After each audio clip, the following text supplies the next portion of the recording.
두 번째 이슈, 믿을 수 없는 한국의 자본시장에 대해서 말씀을 드려야 되는데요. 혹시 두산 사태에 대해서 알고 계신 분이 계실까요? 간단하게 말씀드리겠습니다. 이 이슈 자체가 간단하진 않아요. 간단하진 않은데 요가 뭐냐, 두산의 지배구조가 지금 이런 상황입니다. 여기서 가장 많은 수익을 주고 있는 게 두산 밥캣이에요. 밥캣이 뭐냐면 미국에다가 중장비를 팔고 있는 회사입니다. 농기계며 건설기계며 이런 중장비들을 팔고 있는 회사인데, 요 밥캣이 사실상 두산의 거의 과반의 돈을 벌어주고 있을 정도로 캐시카우입니다. 그 캐시카우에 대한 지배력이 지금 상황에서는 두산 에너빌리티에 대해서 30% 가지고 있고, 그 30%의 지분을 46%의 지분을 두산 밥캣에다가 가지고 있다 보니까 요거를 다 계산해 보면 실제로 두산이 가지고 있는 두산 밥캣에 대한 지배력은 30 곱하기 46 하면 대충 14% 정도밖에 안 된다는 거죠. 요 14% 정도의 지분을 생각했을 때 지배력에 문제가 있다라고 판단을 했는지 개편을 하겠다라고 얘기를 한 거죠. 두산 밥캣에 대한 지배력을 높이기 위해서라고 말은 안 하죠. 당연히 말은 안 하고, 우리 사업 구조를 환경 관련된 거, 기계 관련된 거 뭐 이렇게 나눠가지고 좀 사업을 제대로 될 수 있게 하겠다라는 명분으로 하기는 했습니다. 두산 에너빌리티 밑에 있는 두산 밥캣을 두산 로보틱스의 100% 자회사화하겠다라고 얘기를 한 거죠. 그만큼 두산 로보틱스에 대한 지분율이 줄어들기는 하지만 그 줄어드는 만큼 두산 밥캣의 지분율을 늘리는 식의 방식으로 진행을 하는 건데요. 이게 말이 되냐 싶잖아요. 어떻게 이렇게 한다는 거지 싶은데, 그 방식이 뭐냐, FSS 들어가서 공치실에 들어가시면 요것들을 볼 수가 있습니다. 어떻게 하겠다라고 얘기하는지를 볼 수가 있는데, 일단은 두산 에너빌리티에서 두산 밥캣을 가지고 있는 회사를 새로 만들겠답니다. 신생 회사를 만들어가지고 인적 분할을 한대요. 그러니까 지분을 그대로 나누겠다고 한 겁니다. 그걸 나누는 게 1대 0.24의 비율로 나누겠다고 합니다. 그리고 그 다음에 요 회사를 두산 로보틱스로 합병을 하겠다고 합니다. 그 합병 비율은 1대 0.127로 합병을 해가지고 뭐 여기까지는 일단 그러려니 할 수가 있습니다. 물론 이것도 문제예요. 물론 이것도 문제지만 이것보다 더 심각한 문제가 있다 보니까 그러려니 할 수가 있는데, 여기서 문제가 되는 게 뭐냐, 두산 밥캣과 두산 로보틱스의 합병 비율입니다. 합병 비율이 문제가 되는 게, 두산 밥캣은 주당 순이익이 10,000원에 달할 정도의 큰 회사입니다. 돈을 정말 잘 버는 회사입니다. 한 주당 10,000원을 벌고 있고 수익성이 좋은 회사고, 그럼에도 불구하고 배당이 너무 낮다 보니까 PER은 5배 정도밖에 안 되는 거예요. 우리나라의 평균 PER이 아마 한 8배, 9배 정도 될 겁니다. 8배, 9배 됨에도 불구하고 배당이 너무 낮다 보니까 상대적으로 이제 버는 돈에 비해서 주가가 낮은 편에 속하는 기업인 거죠. 그러는 와중에 두산 로보틱스라는 회사는 어떤 거냐면 EPS가 마이너스입니다. 손실 보는 회사예요. 근데 로봇이라는 이름이 붙는 것만으로도 이 미래에 대한 기대가 들어가잖아요. 빅테크 기업의 주가가 오르는 이유도 돈을 그만큼 벌어서가 아니라 미래에 더 성장할 거니까 그렇게 주가가 높게 평가되는 건데, 로보틱스도 마찬가지입니다. 성장에 대한 기대로 주가가 높게 잡혀있는 회사인데, 그러다 보니까 이 두 개의 회사가 시가총액이 비슷합니다. 돈을 버는 회사보다 돈 한 푼 못 버는 회사가 시가총액이 더 높아요. 그런 상황에서 주식이 1대 0.6 이러잖아요. 두산 밥캣 나머지 46%니까 54%의 지분을 가지고 있는 일반 주주들한테 두산 로보틱스 주식 0.6주로 교환해 주겠다라고 얘기를 한 겁니다. 시총이 비슷하니까 주식수로 딱 나눴을 때 두산 밥캣 한 주의 가치는 두산 로보틱스 0.6주다라고 얘기를 한 거죠. 말이 됩니까?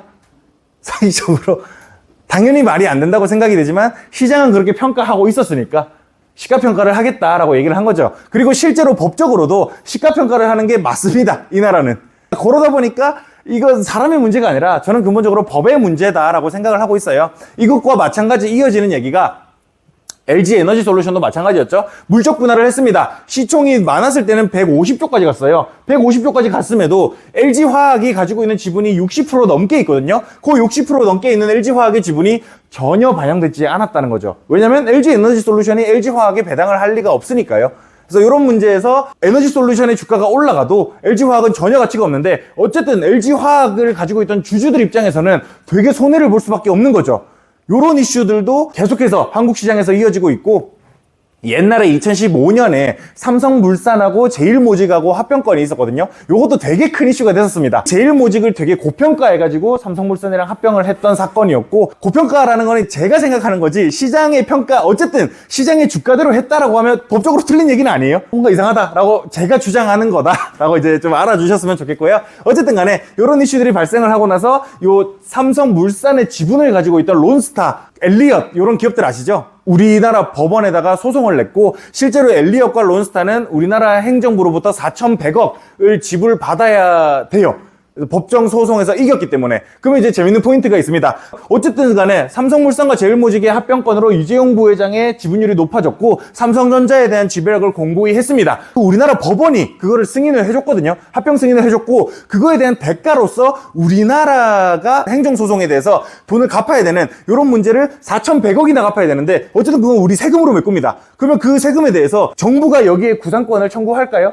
당연히 안 하겠죠. 그러니까 그런 문제에 대해서 한번 고민을 해봐야 된다는 거죠. 어쨌든 우리의 세금이 이 재벌가들의 지배력을 공고히 하는데 쓰였다는 점에서 한 번쯤은 생각을 해봐야 된다는 겁니다. 그래서 실제로도 그런 문제들, 재벌가의 지배력을 공고히 하는 이슈에서 코스피 지수는 제자리 걸음을 하는 모습들을 많이 보이고 있어요. 에너지솔루션이 물적 분할을 하면서 새로 상장을 하는 과정에서 시가총액은 늘어났지만 코스피 지수는 제자리 걸음을 할 수밖에 없는 이슈들이 발생을 하게 된 거죠. 그러니까 우리나라 국장하면 바보다 이런 얘기가 나올 수밖에 없는 겁니다. 근데 미국 같은 경우는 실제로 시가총액 증가량만큼이나 지수도 같이 따라 올라가 줬다는 거죠. 여기에 대한 근본적인 문제가 뭐냐? 재벌가들을 욕해서 된다? 저는 아니라고 생각해요. 제가 재벌이었다? 저도 그렇게 할 겁니다. 왜냐면 법이 허용하니까. 근데 문제는 여기 전 상법 382조의 3에 있다고 보고 있습니다. 이사의 충실 의무에 있어서 이사는 법령과 정관의 규정에 따라서 회사를 위해 그 직무를 충실하게 수행해야 된다라고 얘기를 하고 있거든요. 여기 이제 문제가 되는 거죠.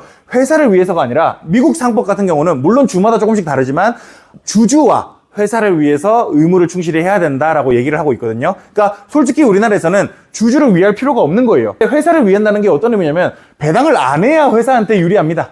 당연하겠죠. 배당을 덜 할수록 회사가 그걸 투자해서 돈을 더 벌 기회를 얻을 수가 있을 거니까요. 그런 관점에서 주가가 올라갈 수가 없는 문제가 있는 거죠. 요 상법 개정안을 계속 얘기하고 있는 게 지금 이복현 금감원장이고 그 이복현 금감원장이 요 이사의 충실 의무에서 주주와 회사를 위해서라고 문구를 바꿔야 된다라고 얘기를 하고 있습니다. 물론 우리나라의 기업가들은 매우 반대를 하고 있는 입장에 있는 상황이고요.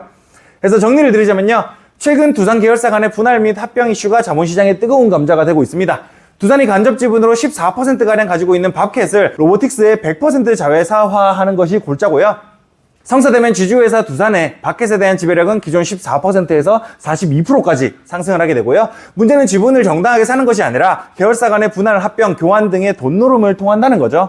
9월 임시주총까지 전체 주주의 3분의 1이 반대하면 성사되지 않을 거지만 과연 그렇게 될까라는 생각도 들고 그래서 지금 이 이슈에 대해서 금감원에서 제동을 걸기는 했습니다. 그래서 상황이 이것도 현재 진행형이에요. 어떻게 될지 모릅니다. 일단은 이런 상황이고 이뿐만 아니라 LG에너지솔루션, 삼성물산 사건 등등 재벌가는 수도 없이 행해온 편법들이고요. 모두가 그 일을 하고 있다면 그건 사람의 문제가 아니라 법의 문제가 아닌지 생각해봐야 될 시점이고 그 외에도 수많은 문제가 있겠지만 상법의 문제가 가장 크지 않을까 저는 추측하고 있습니다.